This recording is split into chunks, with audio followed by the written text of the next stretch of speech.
Assalamualaikum warahmatullahi wabarakatuh. Terima kasih atas kesempatannya.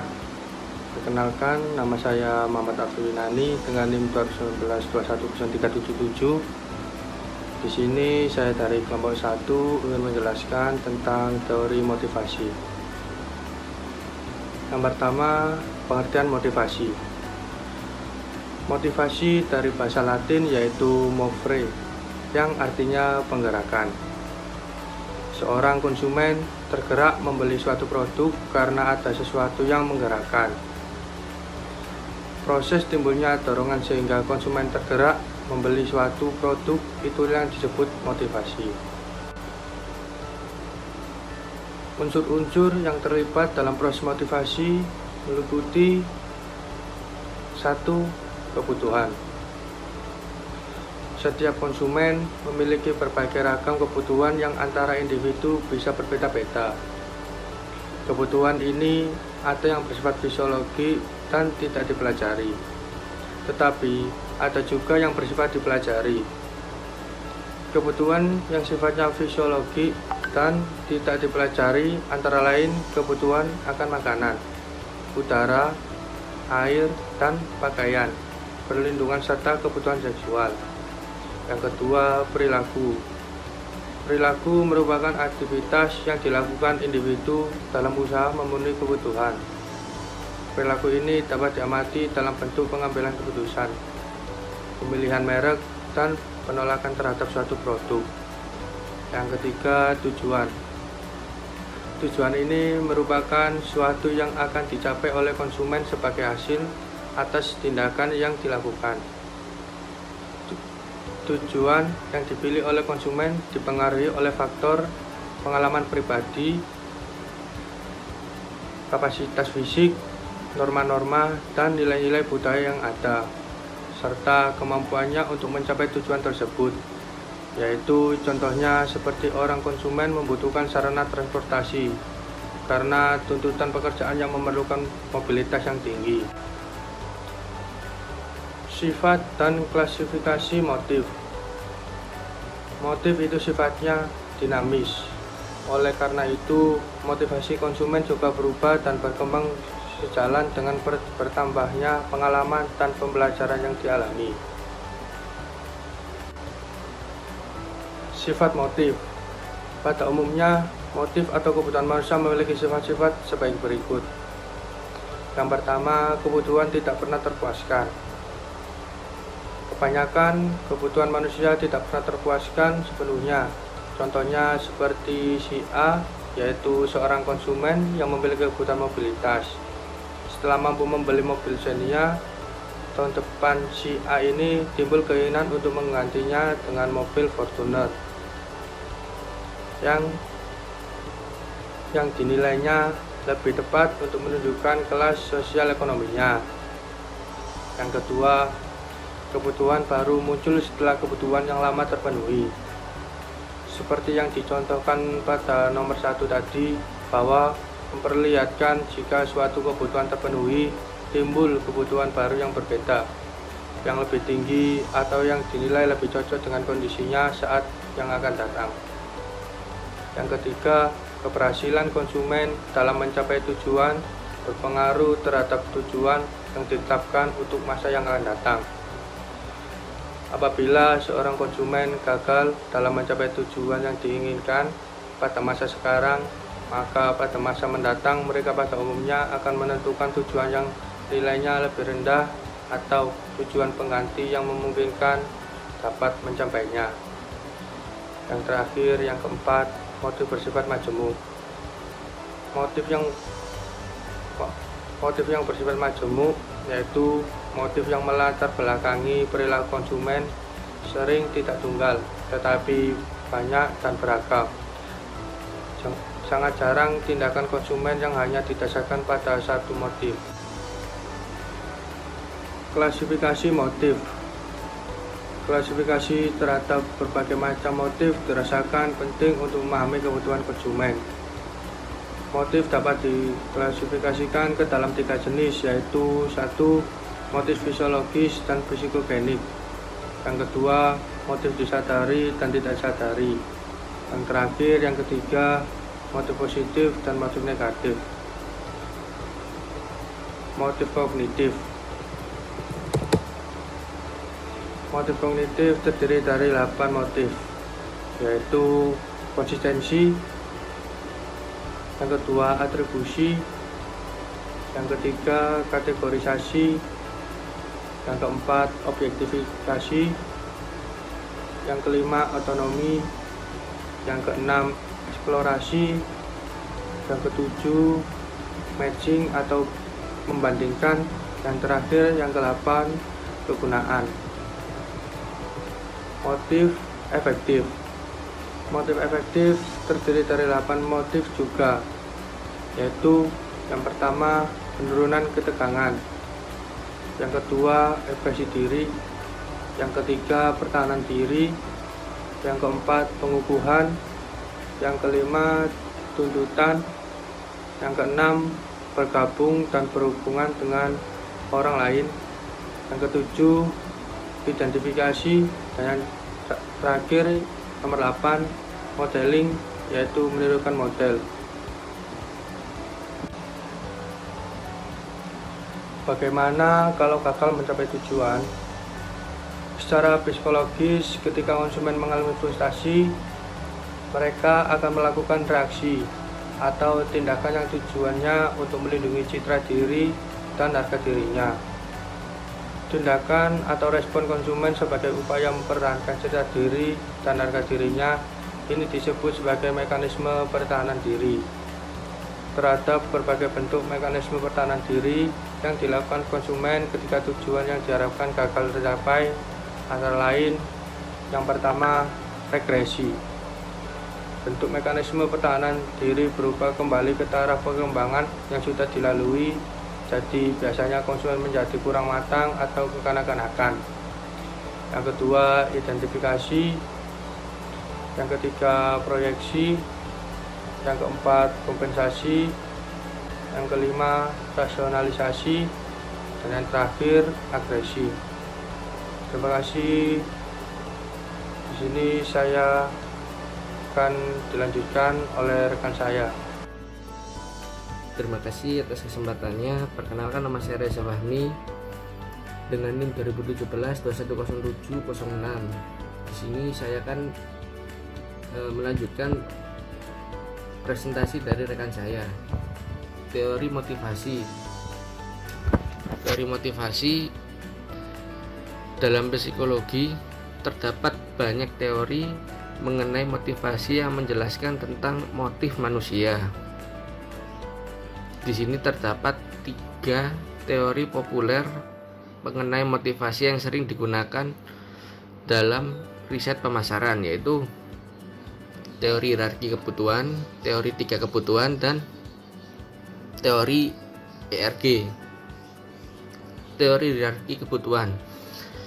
Teori hierarki kebutuhan dari Abraham Maslow merupakan salah satu teori yang banyak menarik perhatian manajer karena sifatnya yang relatif sederhana dan praktis. Proposisi yang dikemukakan oleh Maslow mengenai motivasi dalam kaitannya dengan perilaku manusia adalah sebagai berikut. Yang pertama, manusia merupakan makhluk yang serba berkeinginan. Manusia senantiasa menginginkan sesuatu dan lebih banyak. Jika suatu kebutuhan tidak terpenuhi, maka akan timbul kebutuhan baru dan proses ini tidak akan berhenti sebelum manusia itu meninggal. Yang kedua, sebuah kebutuhan yang terpenuhi bukan sebuah motivator perilaku. Hanya kebutuhan-kebutuhan yang tidak terpenuhi yang akan memotivasi individu untuk melakukan sesuatu, perilaku, atau tindakan tertentu. Kebutuhan manusia tersusun secara berjenjang. Menurut Maslow, manusia memiliki 5 macam kebutuhan yang tersusun secara berjenjang. Mulai dari kebutuhan yang paling dasar, yaitu kebutuhan fisiologis, hingga kebutuhan aktualisasi diri. Nah, di sini tadi 5 5 itu ada kebutuhan aktualisasi diri, kebutuhan akan penghargaan, kebutuhan sosial, kebutuhan rasa aman, dan kebutuhan fisiologis. Kemudian selanjutnya teori 3 kebutuhan.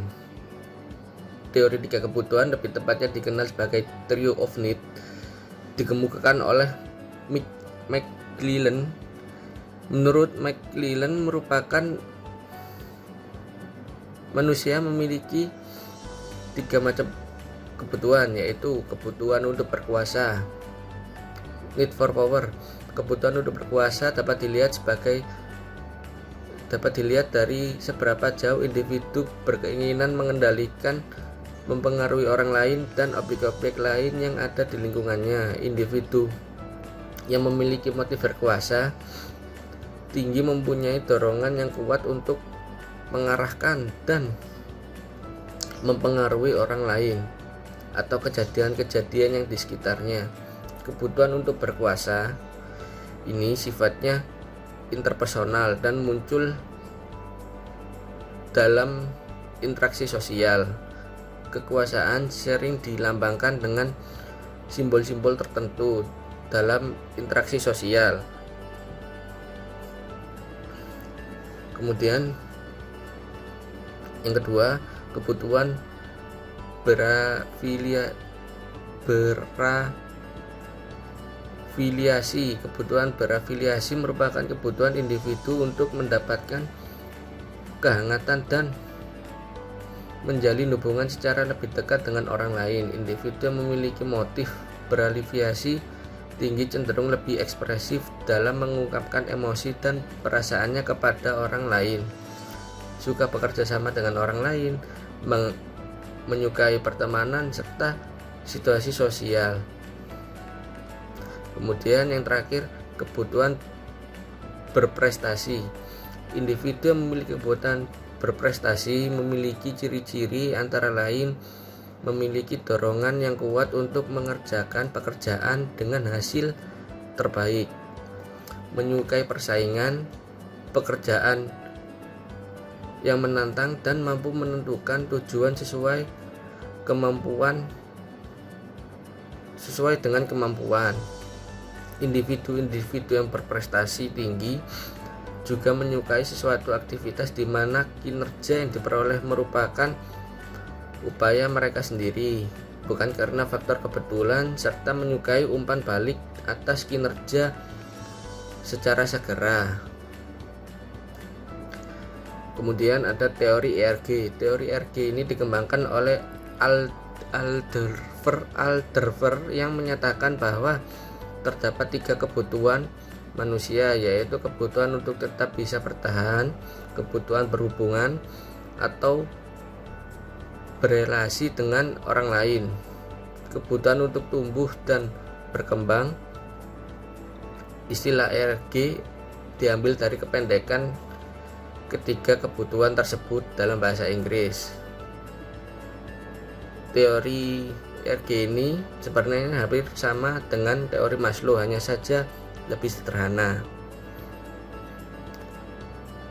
Pengklasifikasikannya pengelompokan motif manusia ke dalam 3 jenis motif.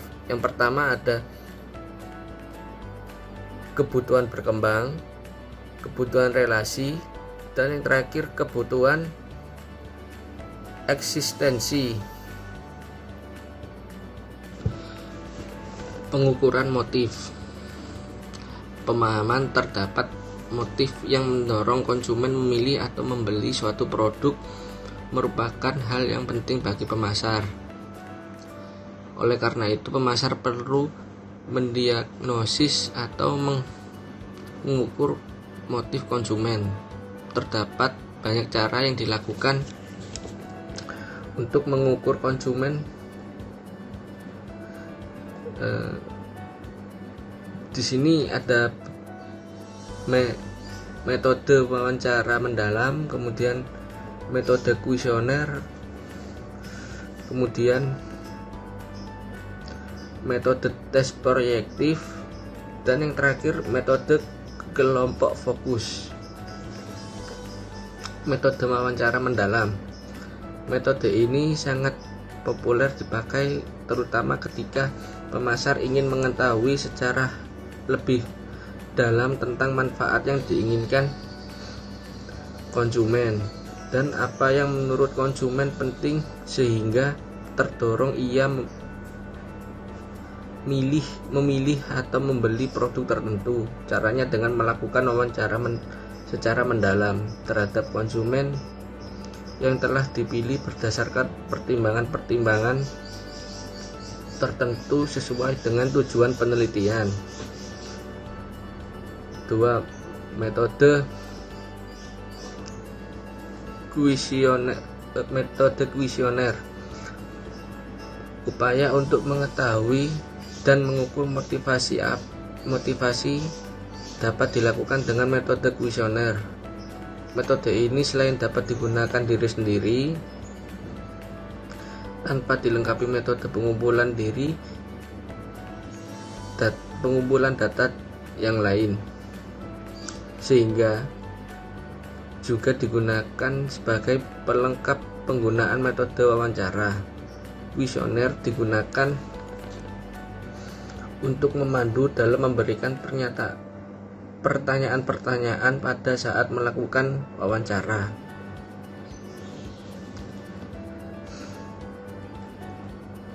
Lebih banyak tentang perasaan dan kebutuhan yang lebih kompleks. Kemudian metode proyektif. Metode tes proyektif. Tes proyektif merupakan metode yang sering dipakai dalam bidang psikologi untuk mengetahui motif konsumen. Dalam metode ini, konsumen ditanya tentang reaksi dan pendapat orang lain seandainya berada dalam situasi tertentu, apa yang mendorongnya, apa yang memotivasinya, dan bagaimana pendapatnya. Dengan demikian, jawaban yang diberikan adalah tentang pendapatnya yang mewakili orang lain. Pendapat konsumen ini diasumsikan merupakan refleksi dari motif konsumen tersendiri.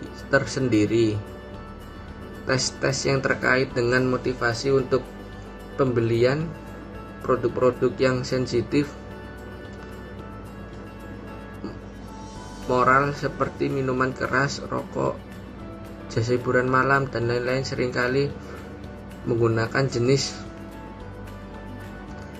tes ini. Hal ini digunakan dengan maksud untuk menghindari ketidakjujuran jika konsumen ditanya langsung dengan pernyataan tersebut, karena hal ini menyangkut harga dirinya. Konsumen akan cenderung tidak jujur, bahkan enggan menjawab demi menjaga citra dirinya. Oleh karena itu, pertanyaan yang diberi proyeksikan pada orang lain. Kemudian yang terakhir, metode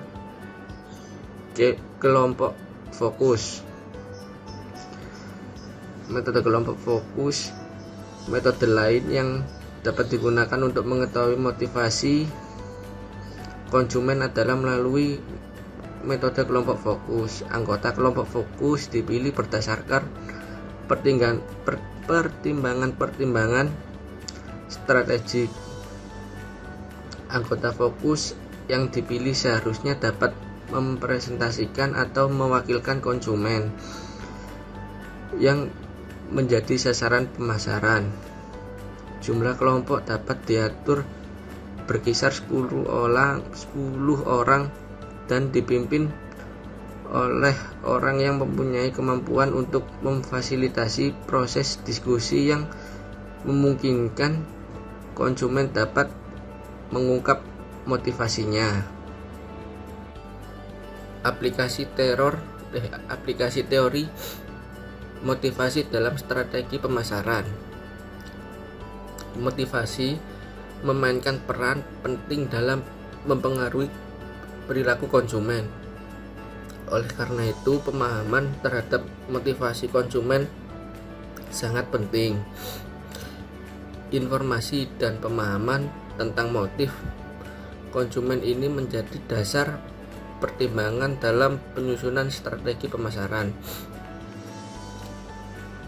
Untuk segmentasi, pemasar dapat melakukan segmentasi pasar sesuai dengan motif konsumen.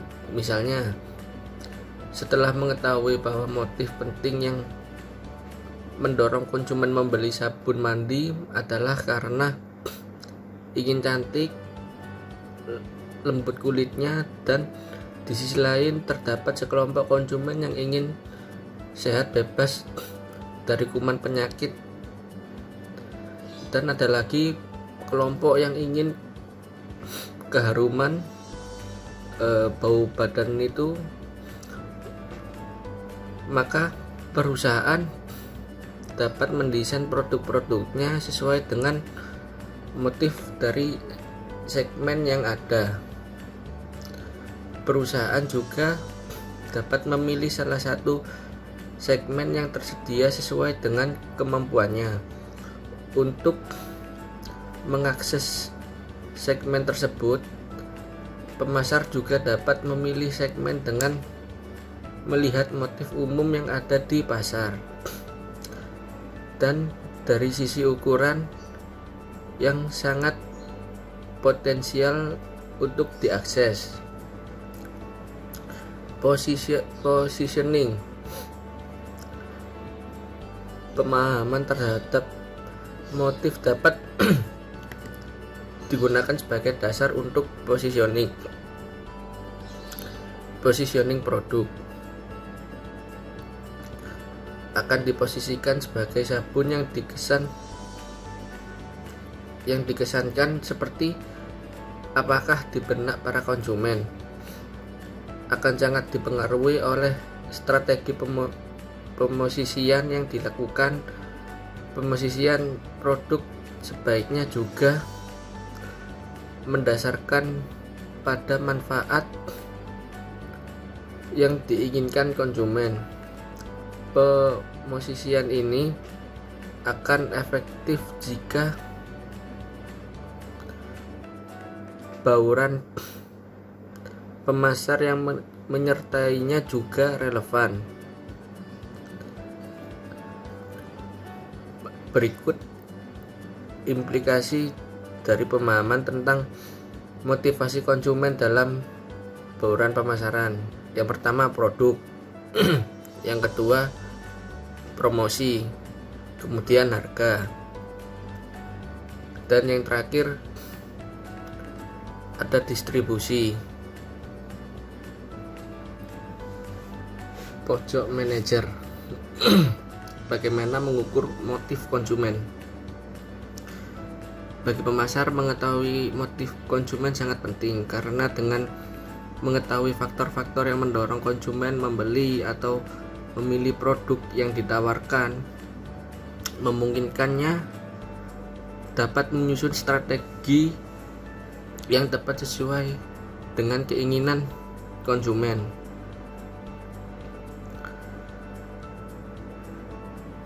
Kemudian, bagaimana mengukur manfaat? Ketika menggunakan jasa, konsumen akan mencari sejumlah manfaat yang sesuai dengan kebutuhan dan keinginannya. Salah satu manfaat yang diharapkan dipenuhi oleh penyedia jasa adalah manfaat sosial. Dalam beberapa riset perilaku konsumen, kajian tentang manfaat sosial ini dilakukan dalam upaya memperbaiki strategi yang dilakukan. Berikut adalah penelitian yang mengungkap tentang manfaat sosial, yaitu pengetahuan yang dilakukan Arturo Molina, David Martin Consuegra, Penelitian ini mengaji manfaat relasional di perbankan retail. Untuk mengukur manfaat sosial ini penelitian menggunakan indikator 1. Pengetahuan staf terhadap nasabah. 2. Hubungan dekat yang diperoleh nasabah dengan para staf yang memberikan layanan. 3. Staf dapat mengingat namanya. 4. Terjalinnya hubungan persahabatan dengan staf. Demikian presentasi dari kelompok kami. Mohon maaf bila terjadi kesalahan. Assalamualaikum warahmatullahi wabarakatuh.